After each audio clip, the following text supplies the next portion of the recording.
that we have that might be relevant to either collegiate organizations here or other people in their practice. I know that I wanted to thank Dr. Chuang. He's been kind of hounding me for years to come to this event, and I'm so glad that I took this opportunity to come. I've already met some really wonderful people. The theme of this conference, I believe, is bridging practicality and academic theory, right? And I'm definitely on the practical side. I'm not going to be talking too much about theory, but I hope that my lived experience, 25 years of being very deeply involved in building collegiate Taekwondo communities and other Taekwondo communities, will be relevant to some of you. And I think it's especially appropriate that we're here at the University of Alberta's, I didn't know, 50th anniversary. What an achievement for that. I think that Collegiate Taekwondo is one of those places, and I was talking to some people last night over a couple of beverages, talking about how meaningful Collegiate Taekwondo was in their life. Some of us found Taekwondo when we were young at Dojang, some of us found it as adults, like Grandmaster Cook School, but I believe that college is one of the very unique times where it can have a lasting, lifelong impact that doesn't leave us. So I'm going to put my bio up here. There's a lot of stuff up here. I'm not putting it up here to show off. I'm just trying to explain where I'm coming from with my comments. Again, this is not an academic presentation, so I'm speaking from my personal lived experience. I've been president of our USA National Collegiate Association since 2019. Of course, that was founded by the great Dr. Ken Min in 1970, so I'm very honored to be taking that up. But I've been involved with that organization since 2007. I'm also the head coach of the USA National Taekwondo Pumse team, so I've been able to travel to 7 world championships. I led Team USA to a second place finish in the world. It's our best finish ever this past year in Hong Kong. But I've been kind of had front row seats to the development of Pumse as a competitive discipline. I've also been pretty experienced on the sparring side, so I've been a sparring coach, coached at the World University Games and the Olympic test event and events of that caliber. So I've been also had a view to the changeover from the paper scoring to the electronic scoring to the click button scoring to e-hogus, and kind of seen how that's impacted our communities. I've been the director of our Eastern Collegiate Taekwondo Conference. This is a regional league that has fantastic participation in the Northeast. It's kind of the foundation of my competition background and where I learned really about collegiate Taekwondo communities. I've been also coaching at MIT Sport Taekwondo. I founded that club. So you don't normally think of MIT as being like an athletics-oriented university, but we're actually one of the largest Taekwondo groups in the country for college Taekwondo, and that's been going on for 25 years. We just celebrated our 25th anniversary in December, so very much like you all, we had a lot of alumni come back, share stories, and like you, a lot of them have gone on to do extraordinary things, but cite Taekwondo as one of their foundational experiences in college. I have a dojang as well. I run it as a nonprofit, also a lot of adults. We have maybe 200 adults across all our different programs, in addition to 200 kids. And that's also been kind of has great synergy with our collegiate programs in the area. And I have an engineering background. I worked for 25 years as an engineer. I'm kind of semi-retired, but I've transitioned to Taekwondo full-time and being a parent. But I will say, at Cornell University under Grandmaster Han Dan Cho, I really learned about, my Taekwondo values. I learned about competition. I learned how that can really bind a community together. And that's really where I'm coming from as far as collegiate Taekwondo. So in this talk, I'm going to just talk about a few things. I could spend an hour on this, or 2 hours, or 3 hours on any of these things, but I'm just going to give a quick run-through of where collegiate Taekwondo in the U.S. is at. I'm going to talk first about, the benefits I've observed, at least, in collegiate Taekwondo athletes, what Taekwondo has done for them. I'm going to talk about what collegiate Taekwondo looks like in the U.S. How is it organized? What do those clubs look like? Again, there's a lot more I could say, but just a quick overview. Going to talk about our national association, what it's responsible for. Going to dive into our regional leads initiative, so things that are happening, not just one national championships a year, but where these pockets of collegiate Taekwondo competition are and what they're doing in the U.S. I'll also just talk a little bit about our USA National Collegiate Taekwondo team going to major world events and continental events. And finally, I'll talk about areas that I want to grow the organization, things that we're not good at that we want to get better at.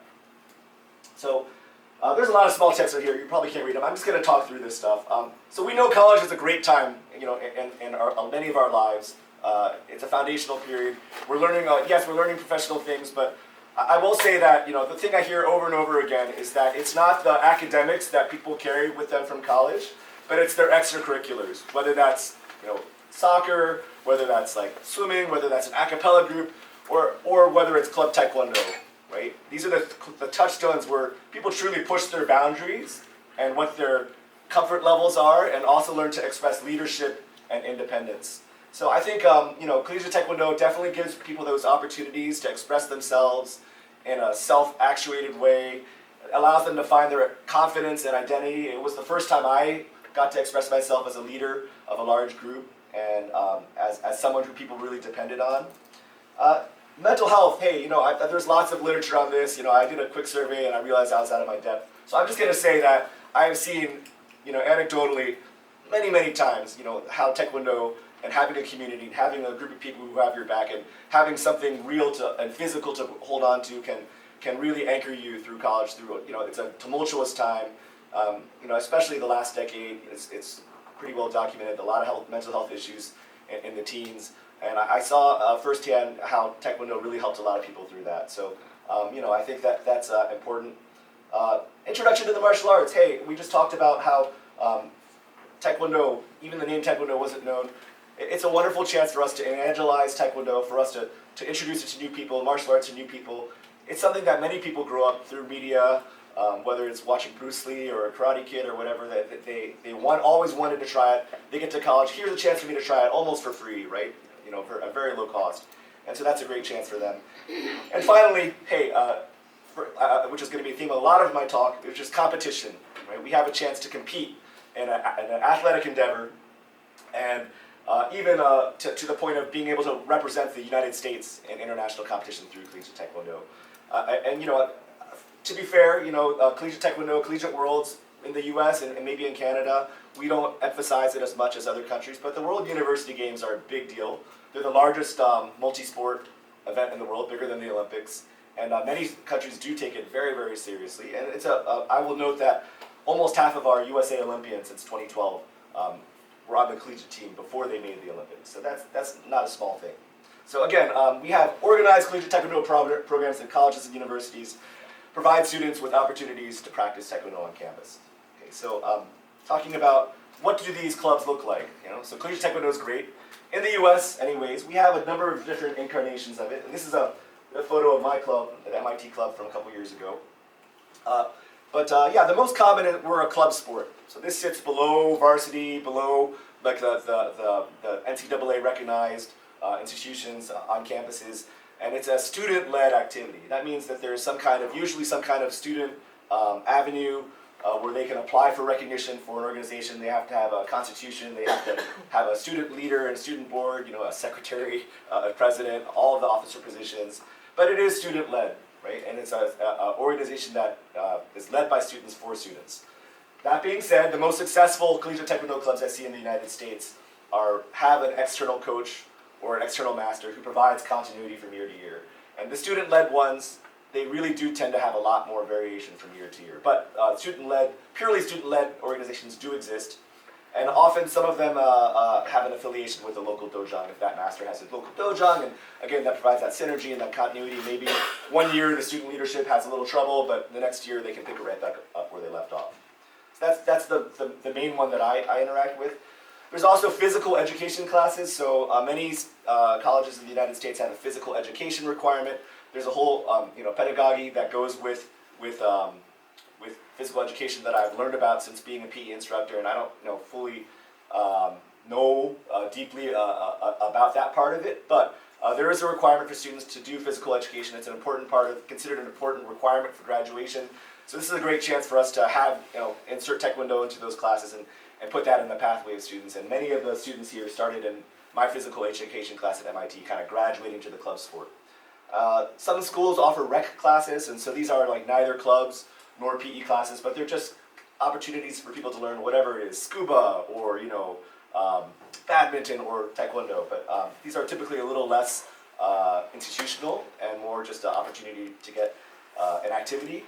And then the very rare one is a varsity sport. So this is kind of, in many ways, this would be ideal, but this is where they get the same resource allocation that other major sports, so track, swimming, football would get. They would get a paid coach, they would get resources on campus, they would get scholarships, they would get admissions consideration in this case. And really I can count on one hand the number of varsity programs I've been aware of in the United States, and they kind of come and go.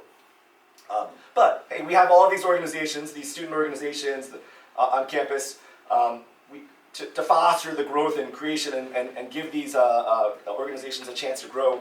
We have national and regional Taekwondo organizations in the United States that support these organizations and also provide competition opportunities. So starting with the national one, again, a lot of text here. Don't worry, I'm not going to read the slide, but it's been around since 1970, founded by Dr. Kenman, who also founded USA Taekwondo, who also founded USA Judo over there at UC Berkeley. And I spoke to him just last year, and he kind of imparted some wisdom to me.